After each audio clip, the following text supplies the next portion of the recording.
ശിവൻകുട്ടി അണ്ണൻ സുരേഷ് ഗോപിയെക്കുറിച്ച് പറഞ്ഞിരിക്കുന്ന ചില കാര്യങ്ങളെന്ന് പറയുന്നത്, ഈ സുരേഷ് ഗോപി ഒരു മൊട്ടുസൂചിയുടെ ഗുണം പോലും ഈ കലിംഗ് രാജാവിൻ്റെ ഭാഗത്തു നിന്നും ഉണ്ടായിട്ടില്ല എന്നുള്ളതാണ് പറയുന്നത്. ദാ ഇങ്ങോട്ടൊന്ന് നോക്കിയോ. இதே இருந்தா இப்படி பண்ணலாங்கிற ஒரு பாடம் கத்துக் கொடுக்கறதுக்காக அந்த 18 பேரோட வீடு வந்து பண்றதுக்கு ஒரு பெரிய திட்டம் ஒண்ணு போட அந்த பொறுப்பு நான் இவங்களை ஒப்படைச்சிருக்கேன். அழகராஜன் அவங்க அது பண்ணணும். அதுக்கு அந்த திட்டம் படி திட்டத்துக்கு சேர்ந்த மாதிரி ஒரு பெரிய കാഴ്ച ഒന്ന് ഉരുവാകണം. അത് വാഴ്ക്കയ്ക്ക് വന്ന് അമയണം. വട്ടവടയിലുള്ളവർക്ക് 18 കുടുംബങ്ങൾക്ക് വീട് വെച്ച് കൊടുക്കാനാണ് സുരേഷ് ഗോപി അവിടെ ഉത്തരവിട്ടിരിക്കുന്നത്.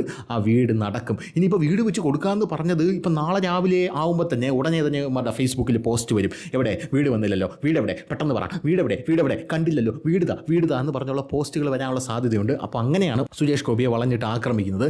ഇനി സുരേഷ് ഗോപി എന്തെങ്കിലും ഒരു റോഡെങ്കിലും നമ്മുടെ കേരളത്തിന് വേണ്ടി പണിതിട്ടുണ്ടോ എന്നാണ് ഈ വറ്റകൾ ചോദിക്കുന്നത്. ആണ്ടെ ഈ എത്ര റോഡിന്റെയാണ് വന്നിരിക്കുന്നത് NOC? ആ 30 പഞ്ചായത്ത് സെക്രട്ടറിമാരും, ചിലപ്പോൾ പഞ്ചായത്തിന് മൾട്ടിപ്പിൾ കാണും. അങ്ങനെയുണ്ടെങ്കിൽ എത്ര പഞ്ചായത്ത് സെക്രട്ടറിമാർ അതിനകത്ത് ഇൻവോൾവ് ആണോ അവരെണീറ്റ് അവിടെ മറുപടി പറഞ്ഞു.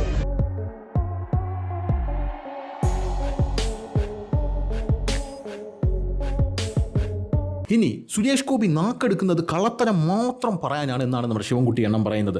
അത് ശരിയാണ്. നാക്കെടുത്താൽ കള്ളത്തരം പറയുന്നത് ആരാണെന്ന് ഇവിടുത്തെ കോടതിക്ക് കൃത്യമായിട്ട് അറിയാം. നമ്മുടെ സഭയിൽ മുണ്ടൂരി തലയെ കെട്ടിയിട്ട് കോടതി വിചാരണയ്ക്കായിട്ട് ഇങ്ങോട്ട് വിളിച്ചു. അളിയ എന്ന് വിചാരണയ്ക്കായിട്ട് വാ എന്ന് പറഞ്ഞപ്പോൾ വിദ്യാഭ്യാസ മന്ത്രി സ്ഥാനം പോകൂടെ എന്ന് പറഞ്ഞുകൊണ്ട് CCTV ദൃശ്യങ്ങളൊക്കെ എടുത്ത് കോടതി വെച്ചു. ഇത് നിങ്ങളല്ലേ എന്ന് ചോദിച്ചപ്പം അല്ല. അപ്പോൾ കോടതി ചോദിച്ചു ഞാനല്ല. അല്ല CCTV ഉണ്ട് എന്ന് പറയുമ്പം ഇതൊക്കെ വ്യാജമാണ്. പിന്നെ അന്നത്തെ കാലത്ത് ഇല്ലല്ലോ. ഇല്ലെങ്കിൽ നമ്മുടെ അപ്പം ഗോവിന്ദണ്ണനെ പോലെ ഇത് ആണ് എന്ന് പറയാമായിരുന്നു. പക്ഷെ അന്ന് ഇല്ല. അതുകൊണ്ട് മോർഫിംഗ് ആണ് എന്ന് വേണമെങ്കിൽ പറയാം.